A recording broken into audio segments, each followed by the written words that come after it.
Good evening all of you. मैं अभिषेक sir. जैसा कि मैं आपको बता दूं, मैं यहाँ माइक्रो टीचिंग की स्किल बताने के लिए प्रस्तुत हुआ हूँ। जिस विद्यार्थियों को माइक्रो स्किल समझ में नहीं आई या जिस विद्यार्थियों ने माइक्रो टीचिंग की स्किल नहीं पढ़ी है, मैं यहाँ पढ़ाने के लिए प्रस्तुत हुआ हूँ। जैसा कि मैं बता दूं, माइक्रो टीचिंग की स्किल पढ़ाने से पहले मेरा मानना यह है कि आप लोगों ने माइक्रो टीचिंग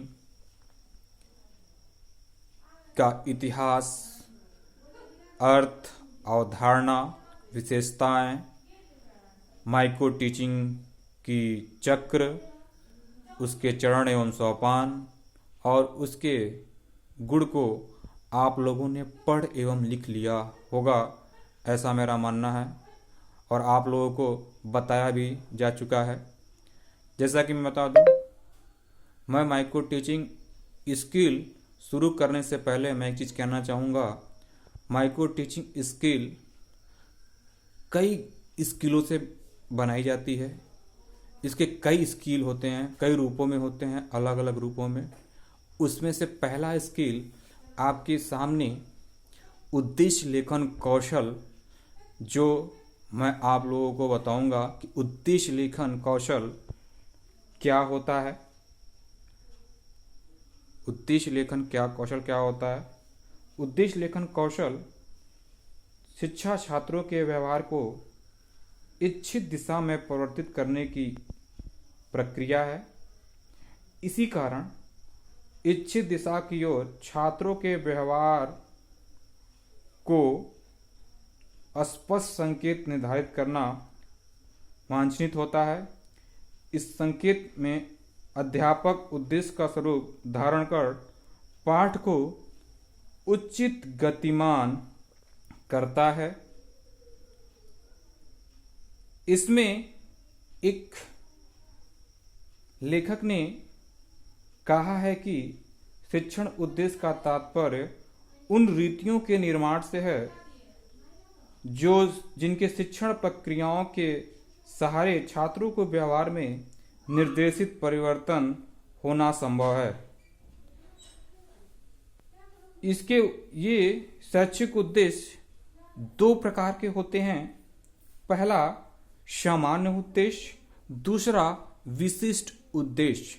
समान उद्देश्य उसे कहते हैं जो आपके सब्जेक्ट अर्थात विषय से संबंधित हो। जैसे मान लीजिए आपका विषय इतिहास हो, अर्थशास्त्र हो, वाणिज्य हो, भूगोल हो, नागरिक शास्त्र हो, मैथ हो, हिंदी हो, इत्यादि विषय के बारे में समान उद्देश्य उसके विषय के बारे में बनाया जाता है। दूसरा जो उद्देश्य है विशिष्ट उद्देश्य। विशिष्ट उद्देश्य में तीन पक्ष होते हैं जो आपके सामने ब्लैक बोर्ड पे ज्ञानात्मक पक्ष, बोधात्मक पक्ष और क्रियात्मक पक्ष, ये तीन पक्ष होते हैं। ज्ञानात्मक पक्ष उसे कहते हैं जिसके अंतर्गत वे व्यवहारात्मक उद्देश्य आते हैं जिनका संबंध ज्ञान के पुनर्निर्माण, पुनर्पहचान, बौद्धिक क्षमताएं तथा कौशलों की विकास से होता है। इसमें तथ्यों, अवधारणा, परंपरा, प्रवृत्तियों आदि का ज्ञान प्राप्त करना इस श्रेणी के अंतर्गत आता है। इसको पहचानने का तरीका या इसको मुख्य क्रियाएं सामने है। जब आप ज्ञानात्मक पक्ष उद्देश्य लेखन कौशल का बनाएंगे तो उसमें आप लिखेंगे कि छात्र ज्ञानात्मक पक्ष में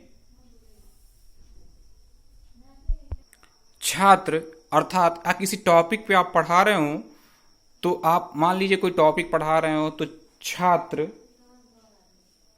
लाभ को परिभाषित कर सकेंगे।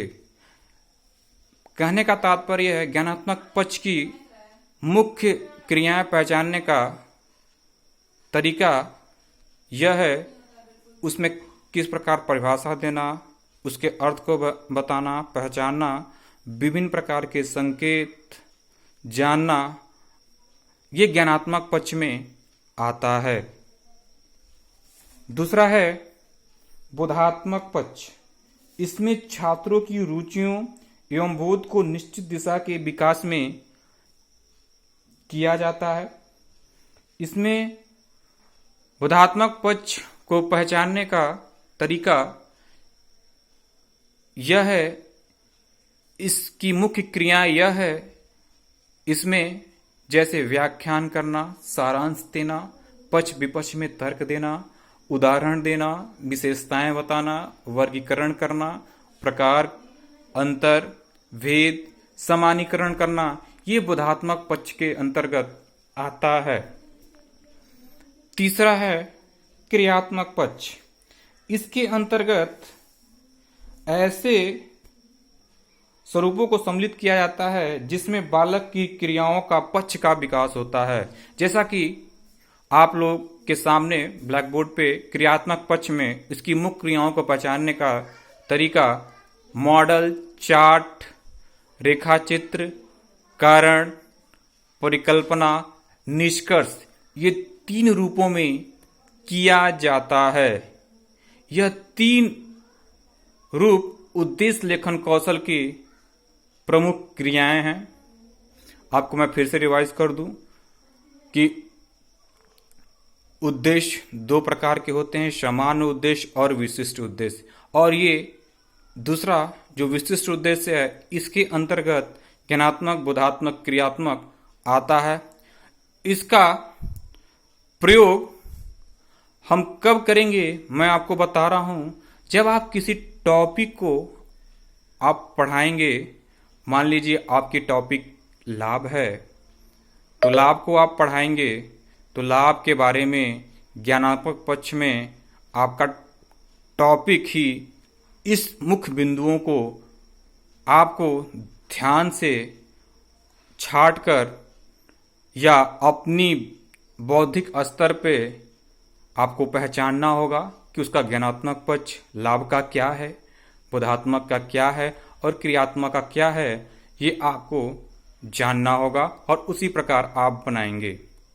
दूसरी बात मैं आपको बता दूं, ज्ञानात्मक, बोधात्मक और क्रियात्मक सभी विषयों का लगभग समान होता है। जैसे विषय इतिहास, भूगोल, अर्थशास्त्र, वाणिज्य, इतिहास, नागरिक शास्त्र का लगभग एक ही स्वरूप होता है, उद्देश्य लेखन कौशल। लेकिन इतना आप ध्यान रखिएगा, जब आप किसी उद्देश्य लेखन कौशल को आप बनाओगे तो वो आपका प्रकरण मतलब टॉपिक आपका क्या होगा वो डिसाइड करेगा। तभी आप उस ज्ञानात्मक पक्ष को और बोधात्मक पक्ष को और क्रियात्मक पक्ष को आप बता पाएंगे।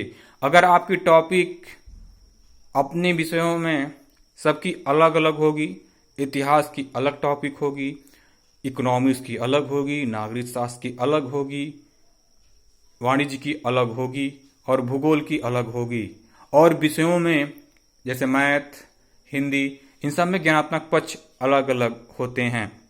लेकिन मैं आपसे कहना चाहता हूं कि आप जो टॉपिक आपने लिया हुआ है उस प्रकार आपको अपने बौद्धिक तर्क शक्ति का प्रयोग करके अपने उचित टॉपिक पर ही उद्देश्य लेखन आप कौशल आप बनाएंगे। आपको ध्यान रखना होगा कि किस टॉपिक पे आपको उदाहरण देना है, आपको विशेषताएं बताना है, आपको वर्गीकरण करना है, आपको प्रकार करना है। ध्यान रखिएगा, हर टॉपिक में उदाहरण नहीं होता है, हर टॉपिक में अंतर आप नहीं कर सकते हैं, अर्थात प्रकरण में अंतर नहीं बता पाएंगे। अगर आपकी कोई टॉपिक होगी, जिस प्रकार टॉपिक होगी, अगर उसकी टॉपिक व्याख्यान करना होगा तो आप व्याख्यान करना बताएंगे। अगर कोई युद्ध लड़ा जा रहा है तो उसके युद्धों को आप बता पाएंगे। उसमें अगर आप कोई उसकी प्रकार पूछे या पूछ दे कि आपका मुद्रा का प्रकार क्या होता है तो उसका प्रकार आप बताओगे। अगर इसी प्रकार आप भूगोल में कोई सौरमंडल है तो उसके क्या कहते हैं कि वर्गीकरण को आप बता पाओगे। अगर ये बोधात्मक पक्ष की बात मैं बोल रहा हूँ, ये बोधात्मक पक्ष है, उसके बारे में चर्चा कर रहा हूँ। ध्यान रखिएगा, ये तीन चीज बहुत ही मोस्ट इम्पॉर्टेंट यानी महत्वपूर्ण है। इन तीनों को जानना बहुत ज़रूरी है, क्योंकि आप जब फुल लेसन प्लान बनाओगे इन तीनों की आवश्यकताएं पड़ेंगी। और ध्यान रखिएगा, आप इसी उद्देश्य लेखन कौशल में ज्ञानात्मक पक्ष, बोधात्मक पक्ष और क्रियात्मक पक्ष के बारे में लिखेंगे। क्रियात्मक पक्ष अगर मान लीजिए कि आप लोग क्या कहते हैं कि कृषि पढ़ा रहे हैं, तो कृषि को आप क्रियात्मक पक्ष में मॉडल से, चार्ट से आप उसको बनाकर दिखाएंगे। आप उसको चार्ट या मॉडल से दिखाएंगे। जैसा कि बता दूं कि आप लोग अगर किसी की मानचित्र हो या किसी भी महापुरुष का चित्र हो, तो आप उसको चित्र के माध्यम से ही दिखाकर बताएंगे। उद्देश्य लेखन कौशल का ये तीन पक्ष बहुत ही महत्वपूर्ण होता है। अब इसके बाद जो अगला कौशल है मैं आपको नेक्स्ट वीडियो में बताऊंगा। फिलहाल आप लोग सभी लोग जो लोग पढ़ चुके हैं या नहीं पढ़ चुके हैं, अगर आपको समझ में नहीं आए तो आप मुझसे पूछ लीजिएगा कि उद्देश्य लेखन कौशल क्या होता है।